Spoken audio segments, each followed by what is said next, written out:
and welcome back to Smart Shrubs. Today we'll talk a little about self-esteem. Now, according to Nathiel Brandon, self-esteem is the mechanism through which kids, especially adolescents and pre-adolescents, cope up with the basic challenges of life and learn to be happy. Children learn self-esteem through various experiences, especially the social experiences they have with their peer, their family, their immediate environment.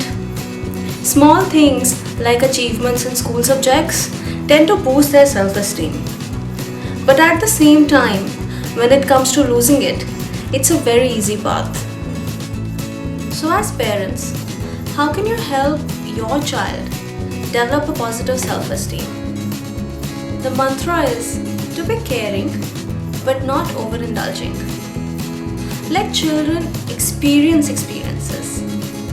Let children take decisions, have relationships with their peers, form bonds, give opinions, become independent.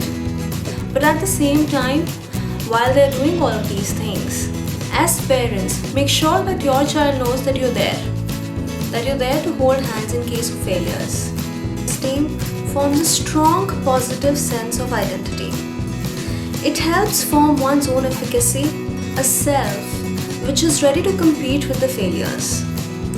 Take on failures right on the face and learn from them. It doesn't let failures become hurdles. It helps children learn from it positively. A positive self-esteem acts as a generator to define one's goals and the path to achievement. So help your child form a positive self-esteem. Provide an environment of growth which encourages taking minute risks, which encourages a little bit of failures, and accept them. Accept and grow from them. Be there at your child's side as guide. Provide constant care and guidance. Don't overindulge. Don't let your child get whatever he and she wants. Sometimes it's important to give a push, but not too much that they drift away, just a little.